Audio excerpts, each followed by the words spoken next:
Hello again, friends. You may not be aware of this, but they have made a live-action remake of The Little Mermaid. A very good friend reached out to say that this was the perfect time for me to remind people that I have also read The Little Mermaid. Well, to be perfectly honest, I skimmed The Little Mermaid. Also, I put this out before we had a microphone and before the editor had learned how to use the program. It's called DaVinci Resolve, if anyone cares, and it's a wonderful program. They didn't even pay me to say that. It was also before the editor found an awesome website called Pixabay that helps with the sounds and pictures.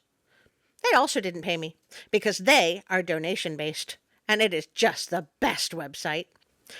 I had such high hopes for this story, but the finished project was not quite what I wanted. I was just going to maybe, pull a Lucas and make the graphics better, but the cameraman said I just needed to redo the whole thing.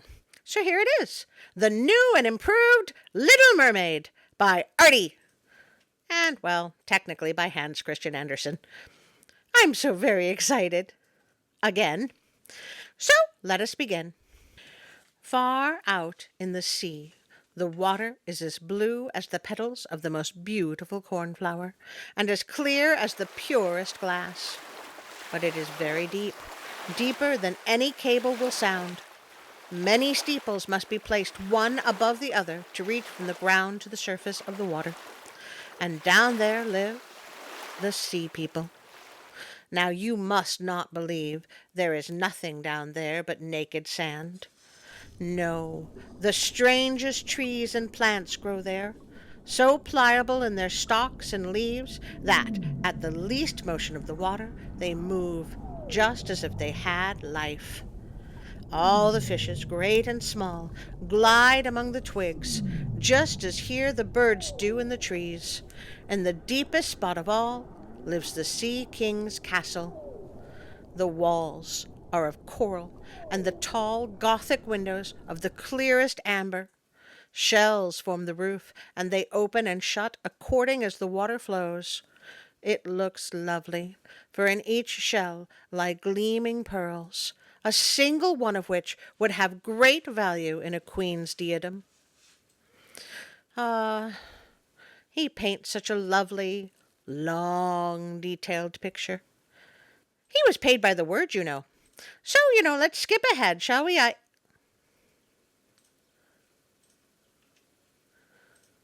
Oh. He must have made a lot of money on this story. Poor typist. Oh dear, moving on. Let's see, widower sea king, check. Lots of daughters, check. Grandmother with amazing fashion sense. Sure, why not? He spends the time to tell us not only about the castle, but also about the gardens outside, and it's really the most lovely and useless tangent I have ever read. Back to the story. Let's see, the youngest wants to know about the people. Good, right, onward. When you have reached your 15th year, said the grandmother, you shall leave to rise up out of the sea, to sit on the rocks in the moonlight, and to see the great ships as they sail by. Then you will see the forests and towns. I noticed last time that was a bit abrupt, to go from the sea to the forests. But then I looked up Copenhagen, where Hans Christian Andersen lived, and I understand now why he would think that. But really, if you are far enough out to sea to find mermaids, you probably aren't seeing many forests or towns. Also, Hans Christian Andersen is the master of the tangent. He writes about every sister as she goes up and comes back down. It's amazing how he tells us 6 different ways of how nice the surface world is. He has all the sisters tell the little sea maid about it, and about what a great time they're having. So, we just know how much she wants to go see for herself.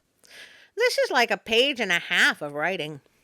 Soon all of the sisters are making trips to the surface, leaving the little sea maid alone and miserable.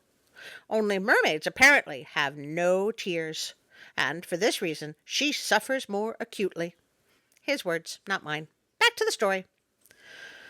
Oh, if only I were 15 years old, she said. I know I shall love the world up there very much, and the people who live and dwell there. Well, at last she was 15 years old. Huh. I wonder if Hans heard me complaining. That was quite a time skip. We rejoin the story as the little maid goes to the surface of the ocean after a few more tangents. There lay a great ship with 3 masts. One single sail only was set, for not a breeze stirred, and around in the shrouds and on the yards sat the sailors. There was music and singing, and as the evening closed in, hundreds of colored lanterns were lighted up, and oh, what a lovely picture! I'll show you a photo. Let's go. The handsomest of all was the young prince with the great black eyes. He was not much more than 16 years old. It was his birthday, and that was the cause of all this feasting. The sailors were dancing upon the deck, and the young prince came out. More than 100 rockets rose into the air. They shone like the day, so the little sea maid was quite startled and dived under the water and learned that it's very dangerous above the water and went home. Kidding. There's a bunch more description about the party and the prince, and suddenly the weather turned. Massive gale, big waves, lightning, and the ship broke in two. Oh no! The prince fell into the sea, and she remembered that people could not live in the water. And then, when he got down to her father's palace, he would certainly be dead. No, he must not die. So she swam out among the beams and planks that strewed the surface, quite forgetting that one of them might have crushed her. Diving down deep under the water, she again rose high up among the waves, and in this way she at last came to the prince, who could scarcely swim longer in that stormy sea. His arms and legs began to fail him, his beautiful eyes closed, and he would have died had the little sea maid not come. She held his head up above the water, and then allowed the waves to carry her and him whither they listed. Oh, well done! That was very intense. So, she swims the prince up to the beach beneath a town, and then hides to make sure someone will find him. I suppose like when you put a baby squirrel back in the tree and wait for the mother. A young girl notices him and brings the rest of the town to come and see.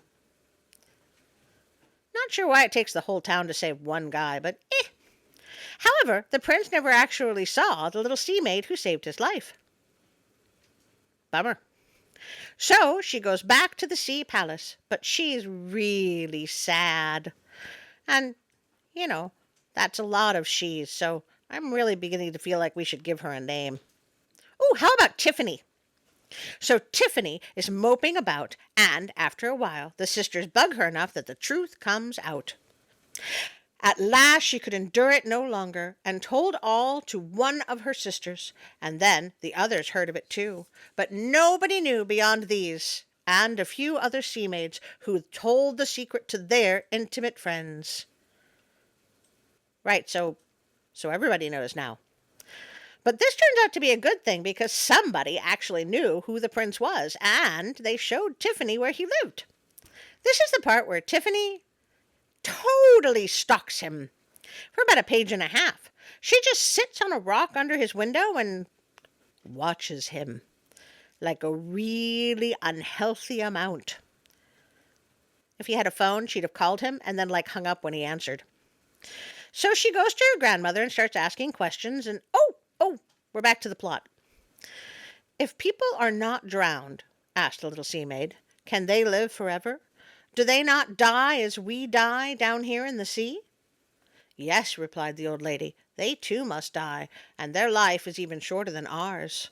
We can live to be 300 years old, but when we cease to exist here, we are turned into foam on the surface of the water, and have not even a grave down here among those we love. We have not an immortal soul. We never receive another life. We are like the green seaweed, which, when once cut, can never bloom again. Men, on the contrary, have a soul which lives forever, which lives on after the body has become dust. It mounts up through the clear air, up to all the shining stars. As we rise up out of the waters and behold all the lands of the earth, so they rise up to unknown glorious places which we can never see. Paid by the word. Why do we not receive an immortal soul? Asked the sea maid sorrowfully.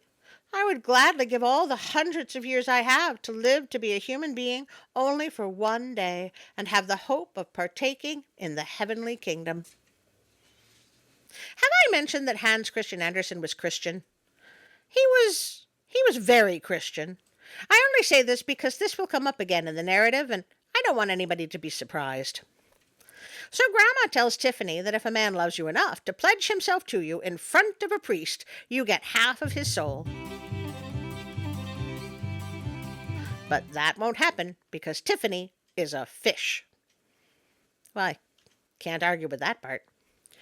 Tiffany is also a teenager, so clearly she listens carefully to the wise counsel of her elders and then does exactly what she wants. Tiffany goes and looks for the sea witch to get a second opinion. So there's an entire page about the scary sea witch and her scary home and her scary looks. And, I'll just put up some pictures. I know what you want, said the sea witch. It is stupid of you, but you shall have your way. Oh, I like her. She says a lot more, but this is the important part. You will keep your graceful walk. No dancer will be able to move so lightly as you. But every step you take will be as if you trod upon sharp knives, and as if your blood must flow. If you can bear all this, I can help you.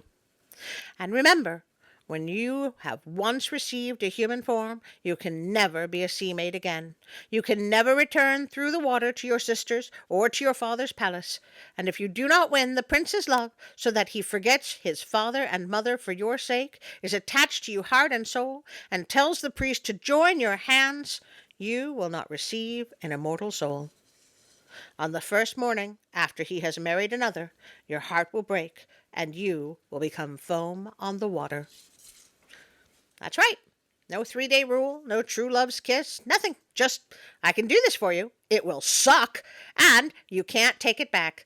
If you fail, you die. And in payment, the witch demands the sea maid's voice. But if you take away my voice, what will remain to me? Your beautiful form, replied the witch, your graceful walk, and your speaking eyes. With those, you can take captive a human heart. Speaking eyes, huh? I think I saw Nala use those in The Lion King. I do love that joke. It makes me giggle. So the sea maid agrees, and that's it. She drinks a potion, and it feels as if her tail is cut in two with a really sharp knife. Tiffany falls down as if dead, but when she wakes up, Tiffany is human and is in absolute pain. Luckily, she is on a beach, and before her stood the handsome young prince. He fixed his coal-black eyes upon her. The prince asked how she came to be there, and she looked at him mildly, but very mournfully, with her dark blue eyes, for she could not speak. So he takes her back to his castle and keeps her. Kind of like a pet.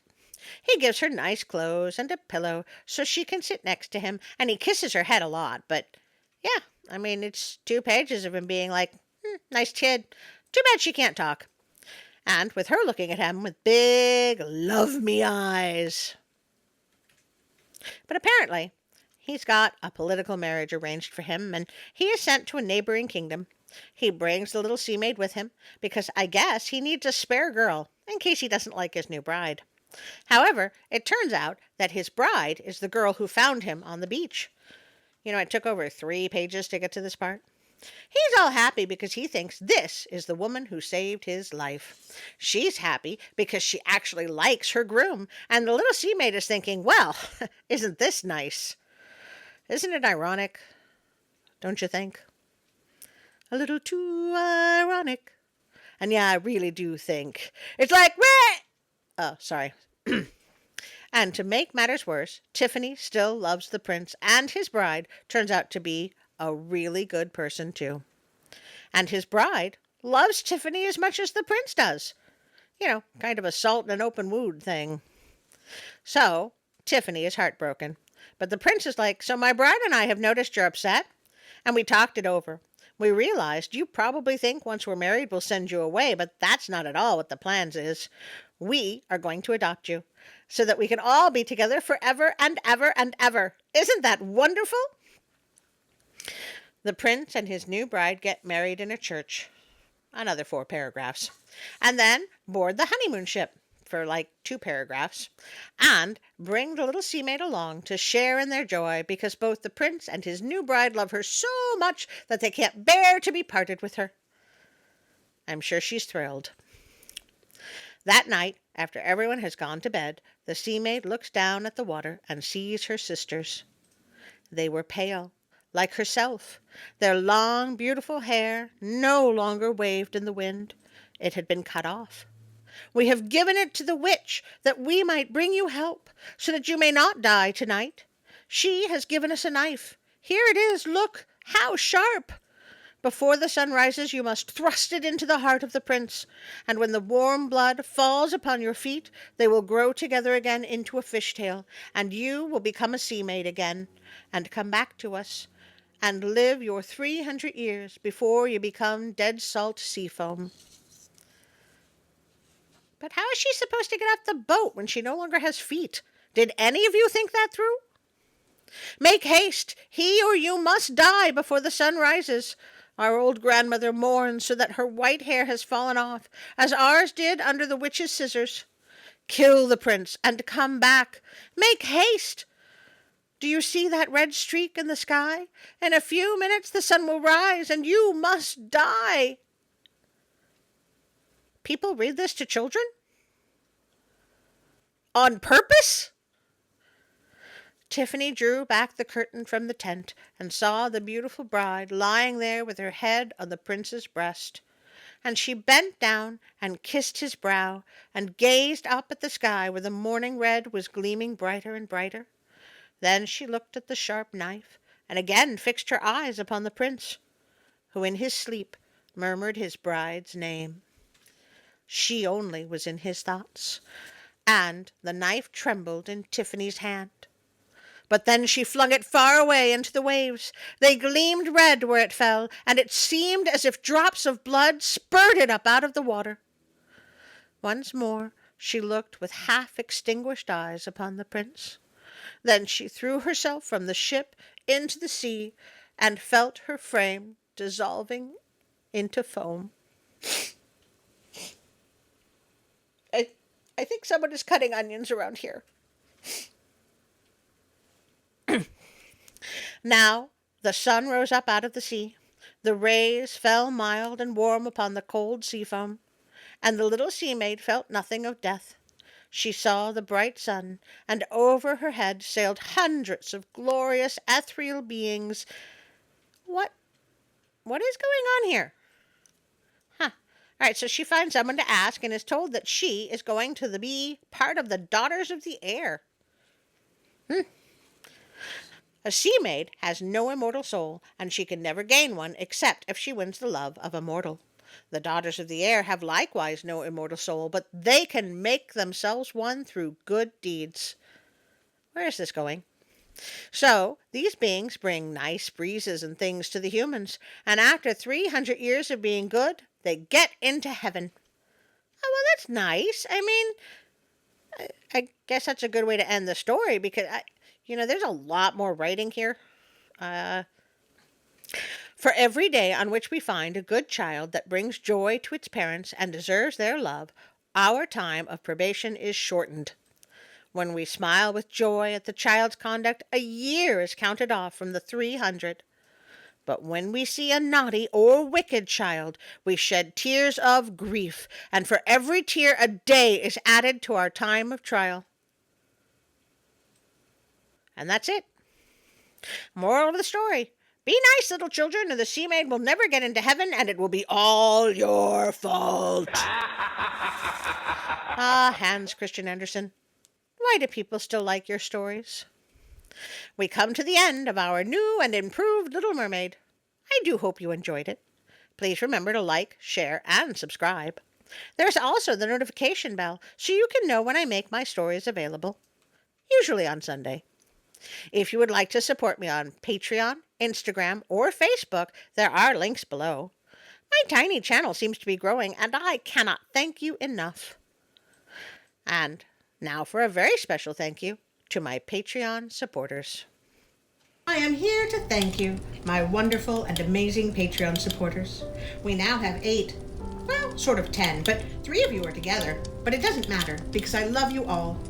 I was so excited that I had to take the night off here in my beautiful hideaway for a nice drink. So thank you, Robinson, Ida, Teresa, Darren, Brick's Journey, Karen, William, and now Josh, Colleen, and Callum. I am forever grateful to you all. All right, cut. Phew, I think we got away with it. Wait, why are you snickering, cameraman?